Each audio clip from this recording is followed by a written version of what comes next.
Muyideen ti jẹ́wọ́ ó ti jẹ́wọ́ lọ́dọ̀ àwọn human rights o ẹ jẹ́ ronú kí ló kan bàbá Kọ́lá Olóòtú lórí ọ̀rọ̀ yìí. a rí ní ọ́fíìsì wa ní àná ọ̀rọ̀ tó gbé àwọn travel so a lè attend sí so now kí ló gbé wá sí ọ́fíìsì Focal Point Human Rights Initiative kí ló ṣẹlẹ̀ gẹ́gẹ́. ọ̀rọ̀ tí bàbá Kọ́lá Olóòtú tí wọ́n sọ tán bí against mi ní social media ọ̀rọ̀ yẹn ló gbé mi wá sí ọ̀dọ̀ yìí bíbá lórí ọ̀rọ̀ account number tí Mr. Kehinde tí wọ́n ní wọ́n sẹ́ǹdì sáwọn pé tí wọ́n ní àwa sẹ́ǹdì sáwọn pé ẹni tó bá ní account number yẹ ẹni tó bá wọn rí ẹni tó ní account number yẹ àwọn máa fún ẹni yẹn ní 1 million tó ń bẹ̀rẹ̀ sí ní wá account number yẹn káàkiri meanwhile account number yẹn bẹ̀ lélẹ́yìí èmi ni mo sẹ́ǹdì account number yẹn sí Mr. Kehinde tẹ́ ẹ bá gbàgbé lẹ́nu bíjọ́ mẹ́ta yìí ni mo sọ̀rọ̀ nípa 5 million. ó ti jẹ́wọ́ lọ́dọ̀ àwọn human rights o Muyideen ti jẹ́wọ́ ó ní nígbà tí Mr. Kehinde pé òun Mr. Kehinde tó ra màálùú fún ọ nígbà wedding lọ́dọ̀ àwọn human rights náà ló ti ń pè ọmọ Mr. Kehinde rí ẹni ó kọ́lẹ́ẹ̀tì owó fún ọ tẹ́ ìkọ́lé fún ọ ó ní ọmọ rí ọdẹ tó lanu olóńtọ̀ lọ́ra màálùú fún ọ nígbà wedding. ẹ jẹ́ bá mi sí àpọ́gámù yìí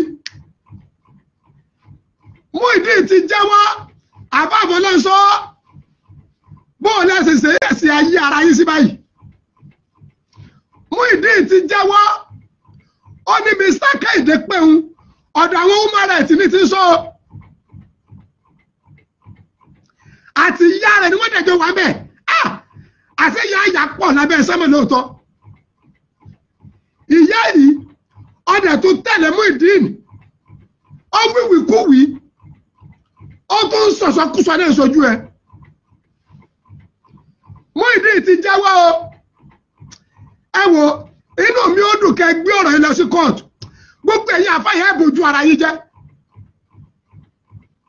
wàláì rọ́bìlì káàbà alọ́rọ̀ yìí sọ̀rọ̀ ẹ̀sìn ọ̀rọ̀ ẹ̀sìn gẹ́gẹ́ àníkàlù ọmọlúwàbí tọ́kílẹ̀sì pé kì í sọ̀rọ̀ ẹ̀sìn. Muyideen ti jẹ́wọ́ àṣírí 5 million ti tú Muyideen sọ wípé nígbà tí Mr. Kehinde pé òun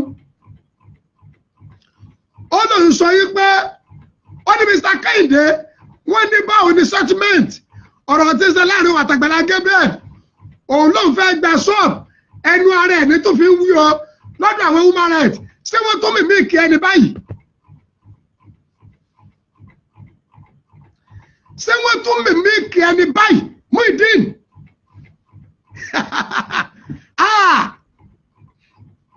ọlọ́kùnrin ni yóò ṣera rẹ̀ lọ́ba tán ọlọ́kùnrin ni yóò tira rẹ̀ sínú iná Muyideen ní Mr. Kehinde pé ẹnu ara ẹ̀ ní fi ń wí o ó lóun dẹ̀ lóun fẹ́ gba ṣọ́ọ̀bù òun fẹ́ rajà ní ṣọ́ọ̀bù Mr. Kehinde ní tó ń bá rí bí èlò ó lóun sọ pé tó ń bá rí 5 million ó dẹ̀ wà lọ́dún àwọn àfáà rẹ̀ oníwọ̀ àtẹnìkẹ́kọ̀ọ́ ọjọ́ sọ̀rọ̀ 5 million oníwọ̀n mímí kì í fọ́ ìsí ẹni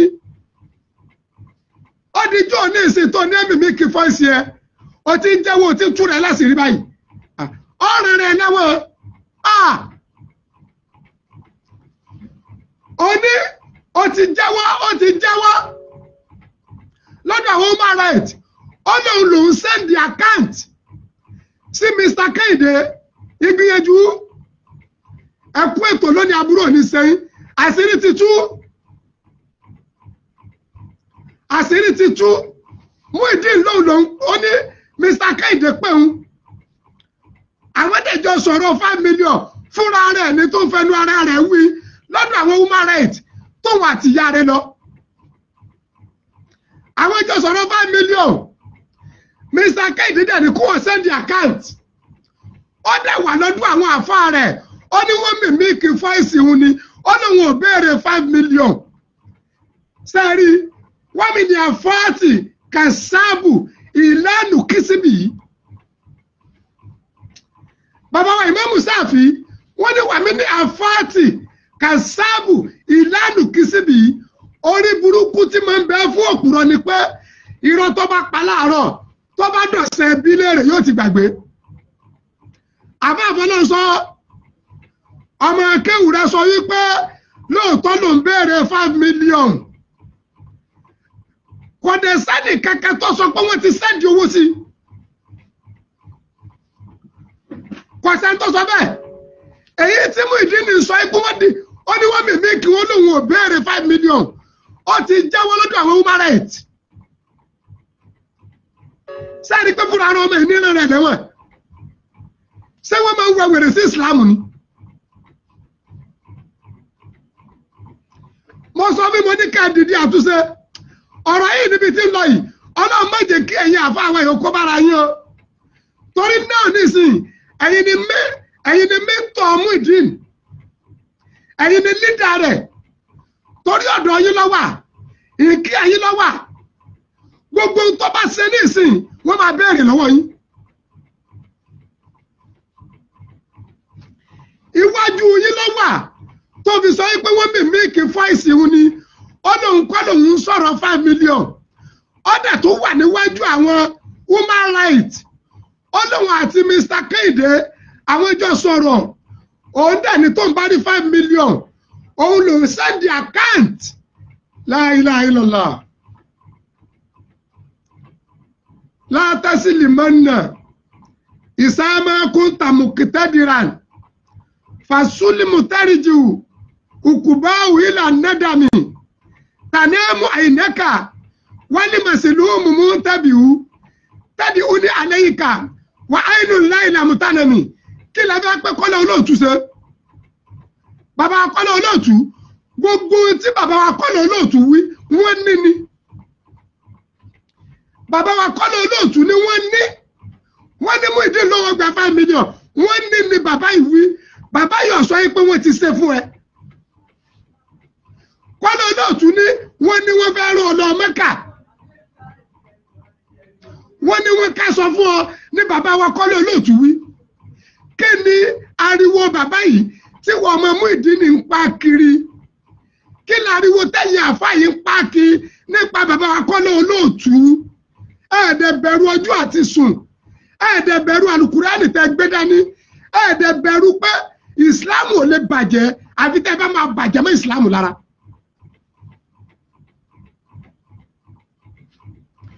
wẹ̀rẹ̀kẹ́ sọ pé àfáà Sùmùràsì ní sọ́mi pé Sùmùràtùl Mùmínì àwa ni sọ́jà Ọlọ́run lórí ilẹ̀ ni. bàbá àgbàlagbà jẹ àgbà ni sọ́jà Ọlọ́run. bàbá mi ṣe Adam Abdallah Ali Alori taka mmeda òun lọ́wọ́ bí ráàmà. bàbá àgbàlá gẹ́gẹ́ wọ́n ní àwọn Sùmùràtùl Mùmínì àwọn ni sọ́jà Ọlọ́run lórí ilẹ̀. mọ̀túmọ̀ sọ́jà Ọlọ́run ni àwọn tí wọn ò ní fààyè gbàbòsí àwọn téèyàn ráàyè rọ́ lọ́dọ̀ wọn àwọn téèyàn ráàyè tẹ̀jẹ̀ lọ́dọ̀ wọn. ẹ̀yin àfáà Muyideen ọmọ kéwù yìí ti jẹ́wọ́ lọ́dọ̀ àwọn human rights. ọmọ kéwù yìí Muyideen yìí ti jẹ́wọ́ lọ́dọ̀ àwọn human rights. dandan sáni ká ẹ mọ̀ sí pé ń lọ bẹ̀ òun àti yẹ́ ni wọ́n jọ lọ. ó dẹ̀ fẹ́ nu ara ẹ̀ sọ pé lóòótọ́ ni Mr. Kehinde pé òun dẹ̀ lóun fẹ́ gba ṣọ́ọ̀bù òun fẹ́ rajà sí ṣọ́ọ̀bù. èyí tí Mr. Kehinde dẹ̀ wí náà nìyẹn fọ́ìsì tó ń kálukú náà dẹ̀ gbọ́ nìyẹn fọ́ìsì yẹn náà ni Muyideen dì náà ó ní wọ́n mímí kí n ṣé ètò tó ń wí lọ́dọ̀ àwọn human rights náà sáwọn human rights náà tó mímí kí ẹni. ẹ fẹ́ la ẹ fẹ́ kú látàjà bá ní kùdárì náà kọ́tà sọ̀ọ́lì ọ̀rọ̀ kéèsì Àgbàlá Gabriel tó bá gbà mí kí n máa ṣe láìfù lẹ́ẹ̀mẹ́rin lójúmọ́ wàláì máa ṣe háàtì mi ni ẹran ara mi ní ọ̀fà àyè gbàgbọ́ sí béèrè mi nílùú wa ní Kire ọ̀rọ̀ Ọlọ́run a máa di tèmi tipẹ́tipẹ́ nígbà tó rí ire wo ò tí ì tó báyìí màmá sọ ọ̀rọ̀ ọlọ́rọ̀ bí ẹ bá fẹ́ yẹ̀yẹ̀ jẹ́ ẹni tí mi mọ̀ rí wàláhì tàláhì súnmọ́bì láìlẹ̀dí láìláì láwà màmá sọ di tèmi.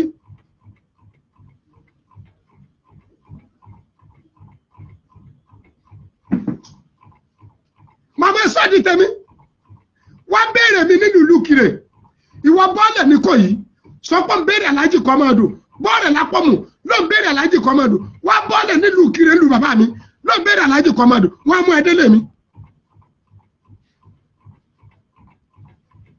ẹ̀yin àfáà Muyideen a rí i pé ọmọ ẹkẹ oyin ó ti lọ sọ́dọ̀ human right ó ṣẹ̀ṣẹ̀ dá ní báyìí.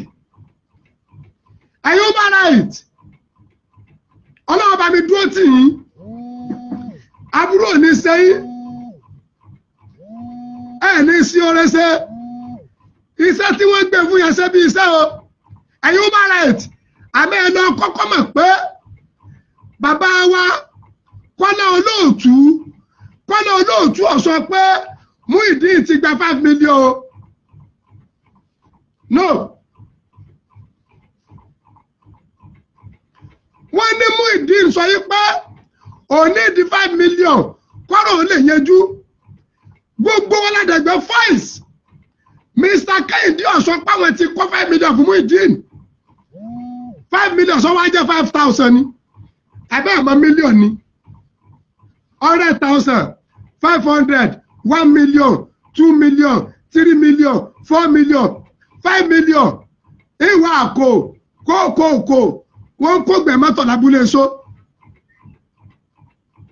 bẹ́ẹ̀ bá ṣe wàhálà tó kú bóde lára ẹ̀ gan kó tó sá 5 million jọ ẹ̀ẹ̀mọ́ yí ọ̀sẹ̀ ẹ̀ẹ̀mọ́ yí oṣù ẹ̀ẹ̀mọ́ yí ọdún tí èkó jọ ni kò sẹ́ni kẹ́kẹ́ tó sọ pé wọ́n ti sẹ́ndì owó sí àfi tàbá rẹ̀ ti ń gbérò kiri èyí tí wọ́n sọ ní pé ó béèrè 5 million gbogbo ayé lọ́dẹ̀ gbọ́ ọ̀dẹ̀ ni wọ́n mì kí fọ́ìsì òun ni èwo lè tí wọ́n ń wí lọ́dọ̀ àwọn ọmọ rẹ̀ tí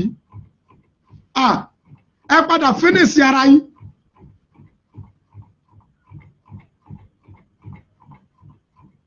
kò lè dá lọ bẹ àwọn kan ní máa empower rẹ àwọn kan ní wọ́n empower rẹ àwọn kan ní wọ́n empower Muyideen tó fi lọ́wọ́ bá ara ẹ̀ tí irọ́ táwọn kẹ́kọ̀ọ́ òun débẹ̀ kọ̀ọ̀rẹ́ tí irọ́ mọ́ ọ sọ dàrẹ́ẹ̀tì òdodo ọ̀rọ̀.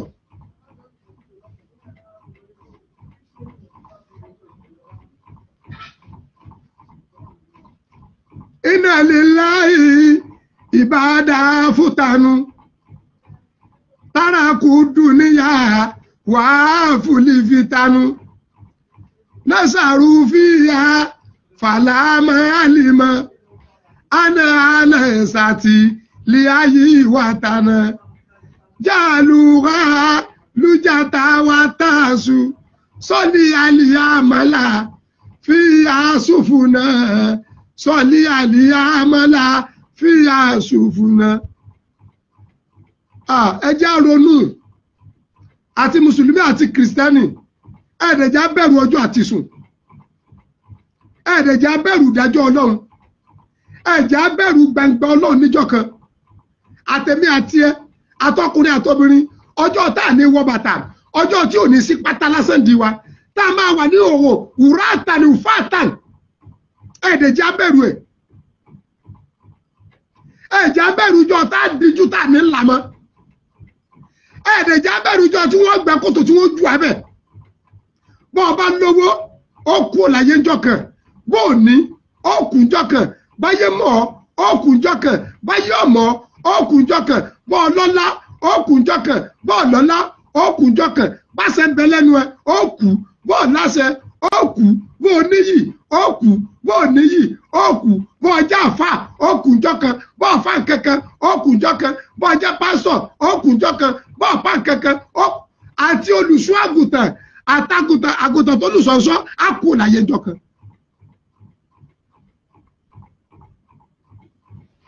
Ẹ̀ẹ́dẹ̀ rántí ikú. Òkúta ẹ̀sìn náà lẹ́sẹ̀ rẹ̀ tí yọ tàn. Ṣébẹ́ ilẹ̀ bí Muyideen lérí ọ̀rọ̀. Igbó wọ́n lọ bẹ̀rẹ̀ fàmì lọ́lọ́wọ́ bẹ̀rẹ̀ o.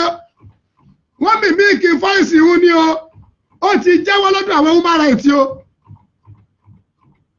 Ẹ̀yin human rights, ẹ̀yin náà yẹ̀wò ẹni ó jẹ́wọ́ lọ́dọ̀ yín. Ẹ sọ fún mi pé gbogbo ọ̀rọ̀ tó tún kù tó sọ òótọ́ ni, kò lè jó òótọ́. Kábíyèsí Elédùmarè. Ó ti jẹ́wọ́ lọ́dọ̀ àwọn human rights fúnra rẹ̀. Àbí ọ̀rọ̀ tí ń sọ àwọn human rights dẹ̀ sọ fún pé gbogbo àgbáyé ní gbọ́. Wọ́n ní bò ní 5 million. Ó ní lóòótọ́ ó ní Mr. Kéde.